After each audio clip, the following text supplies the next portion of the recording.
ఇక varicose veins నుండి విముక్తి పొందండి. ఎవిస్ వాస్కులర్ సెంటర్ ఇప్పుడు మన KPHPలో గ్రాండ్ ఓపెనింగ్ ఏప్రిల్ 4వ తేదీన.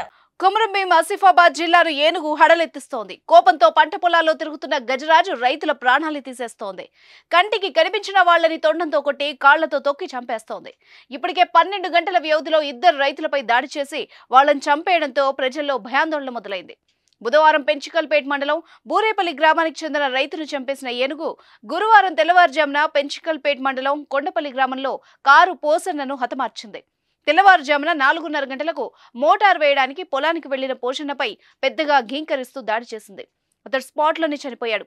అనంతరం గ్రామంలోకి వెళ్లి మరికొందరిని వెంబడించింది. రాత్రి 8 గంటల సమయంలో లోడ్పల్లి సులుగుపల్లి ప్రధాన రహదారిపై ఆర్టీసీ బస్సుకు ఎదురుపడింది. దీంతో ప్రయాణికులు ఆందోళనకు గురయ్యారు. కొద్దిసేపు రోడ్డుపై తచ్చాడి తర్వాత అటవీ ప్రాంతంలోకి వెళ్లిపోవడంతో అంతా ఊపిరి పీల్చుకున్నారు. గజరాజు బీభత్సం సృష్టించడంతో అధికారులు అలర్ట్ అయ్యారు. దానికోసం తీవ్రంగా గాలిస్తున్నారు. డ్రోన్ కెమెరాలతో ఏనుగు కదలికల్ని అన్వేషిస్తున్నారు. పెంచికల్పేట్, బెజ్జూర్, దహేగా మండలాల్లో ఏనుగు కోసం ఆపరేషన్ కొనసాగుతోంది. ఆ 3 మండలాల్లో 144 సెక్షన్ అమలు చేశారు. 4 ఏళ్లుగా మంద నుంచి తప్పించుకొని ఒంటరిగా సంచరిస్తున్న ఆ ఏనుగు మహారాష్ట్ర వైపు నుంచి ప్రాణహిత నదిని దాటి ఆసిఫాబాద్ జిల్లాలోకి ప్రవేశించినట్టు అటవీశాఖ అధికారులు గుర్తించారు.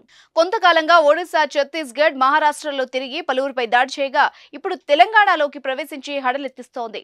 పంట పొలాలు, నీళ్లు ఉన్న కాల్వల పరిసరాల్లో సంచరిస్తోంది. ఏనుగు భయానికి బయటకు రావాలంటేనే ప్రజలు వణికిపోతున్నారు. సుమన్ టీవీలో మీ పర్సనల్ అండ్ బిజినెస్ ప్రమోషన్స్ కోసం కింది నెంబర్కి కాంటాక్ట్ చేయండి.